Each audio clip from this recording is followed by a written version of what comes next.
एक बार की बात है, ब्रजमंडल के पास एक गांव था। वहां पर एक महात्मा ने भागवत कथा सुनाने का आयोजन किया। कथा बड़े ही शानदार तरीके से शुरू हुई और 5वें दिन श्री कृष्ण की बाल लीलाओं का वर्णन चल रहा था। गांव का एक सीधा सादा गवार व्यक्ति उस दिन कथा सुनने आया। श्री कृष्ण की बाल लीलाओं का सुनकर उसके मन में श्री कृष्ण के प्रति बड़ा प्रेम जागा। उसने सोचा कि श्री कृष्ण कितने सुंदर और प्यारे हैं और लोग उन्हें गाय चराने भेजते हैं। वो नंगे पैर जंगल में गांव चराने जाते हैं। उसे यह बात अखर गई। उसने मन ही मन निश्चय किया कि वह वृंदावन जाकर श्री कृष्ण से मिलेगा और उन्हें गाय चराने से रोकेगा। यह सोचकर उसने बिना किसी को बताए वृंदावन की यात्रा प्रारंभ कर दी। गांव में उसके ना होने से किसी को फर्क नहीं पड़ा, क्योंकि वह एक साधारण और अज्ञात व्यक्ति था। वह वृंदावन पहुंचा और एक साधु से मिला। उसने साधु से पूछा, कृष्ण और बलराम कहाँ हैं? आप लोग बहुत निर्दय हो, इतने कोमल बालक से गाय चराते हो। चलो मुझे बताओ, गौशाला कहाँ है और दोनों अभी क्या कर रहे हैं? साधु के पास भी अपनी गौशाला थी और उसने सोचा, ये अच्छा मूर्ख मिल गया है, इसे अपने गौशाला में रख लूं। दिन भर गाय चराएगा और यही रहेगा और ज्यादा पैसा भी नहीं देना पड़ेगा, बस 2 वक्त का खाना दे दूंगा। साधु ने उसे यह प्रस्ताव दिया।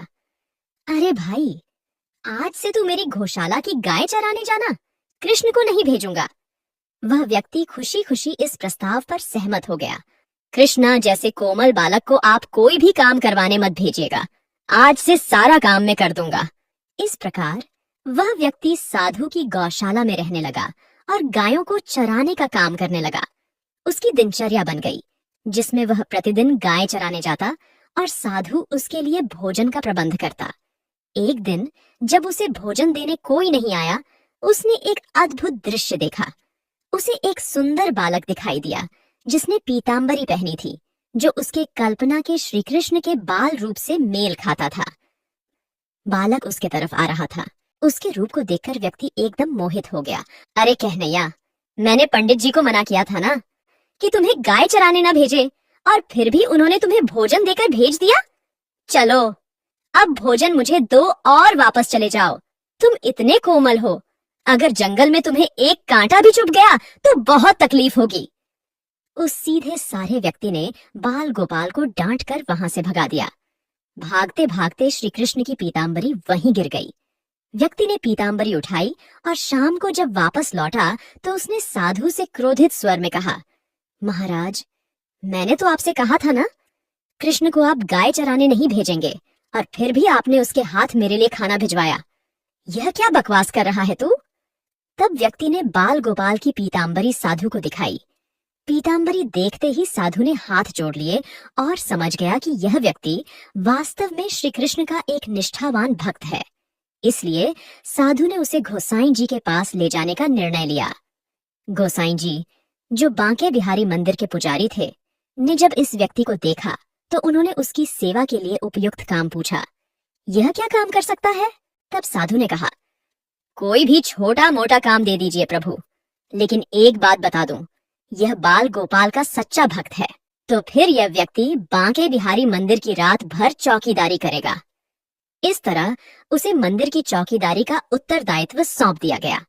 उसने एक रात चौकीदारी करते समय घुंघरुओं की आवाज सुनी जो मंदिर की तरफ से आ रही थी। कुछ देर पश्चात उसने एक बालक को मंदिर से निकलते देखा। वह अचरज में पड़ गया और बालक का पीछा करने लगा, लेकिन कुछ देर पश्चात उसे कोई नहीं मिला। वह विचार में पड़ गया कि यह क्या हुआ। कुछ दिनों पश्चात फिर रात के समय वही बालक मंदिर में से निकलकर भागने लगा। उस व्यक्ति ने उसे रोक लिया। पहले तो उसको रूप देखकर ही वह मोहित हो गया। जिस बाल गोपाल की, जिस कृष्ण के रूप की सब पूजा किया करते हैं, वही सुंदर रूप उसके सामने खड़ा है। उस व्यक्ति ने पूछा, रात को आपके विश्राम का समय है और आप कहाँ जा रहे हो? तब हमारे श्री कृष्ण ने कहा, मैं निधिवन जा रहा हूं।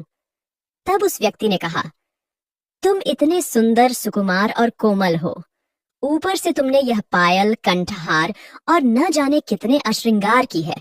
मैं भी तुम्हारे साथ चलूंगा, नहीं तो कोई तुम्हें लूट लेगा।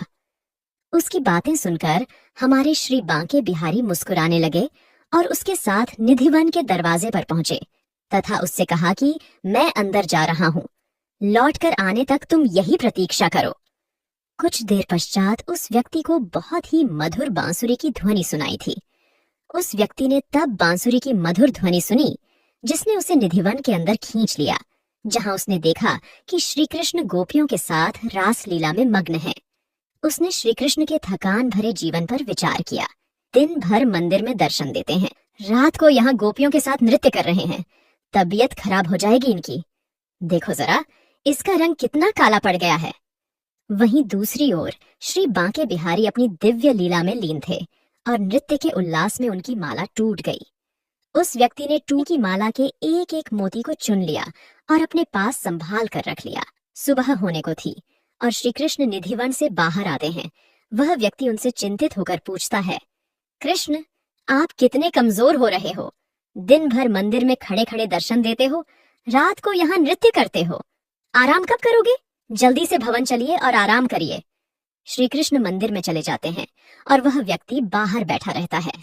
करीब 15-20 मिनट के बाद गोसाई जी वहां आते हैं तो वह व्यक्ति उनसे कहता है, गोसाई जी, यह बांके बिहारी दिन भर तो यहाँ खड़ा रहते हैं और भक्तों को दर्शन देते हैं। रात को अभी वे नृत्य करके निधिवन से लौटे हैं और अब आप मंगला आरती करके उन्हें फिर से जगा देंगे, तो वे सोएंगे कब? गोसाई जी को आश्चर्य हुआ। लगता है तू रात भर सोया नहीं। कहां से सोता? मैं तो उसकी रासलीला देखने में मग्न था। ये देखो, निधिवन में नाचते नाचते उनके गले की माला टूट गई थी। गोसाई जी ने समझा कि शायद उस व्यक्ति ने स्वप्न में कुछ देखा होगा, पर जैसे ही मंदिर के द्वार खुले वहां एक अलौकिक प्रकाश फैल गया। इसे देखकर गोसाई जी ने अपने हाथ जोड़ लिए और उस व्यक्ति से कहा, तेरी श्रद्धा सच में अटूट है। इसी कारण बांके बिहारी मंदिर में आज भी प्रातःकाल की मंगला आरती नहीं होती।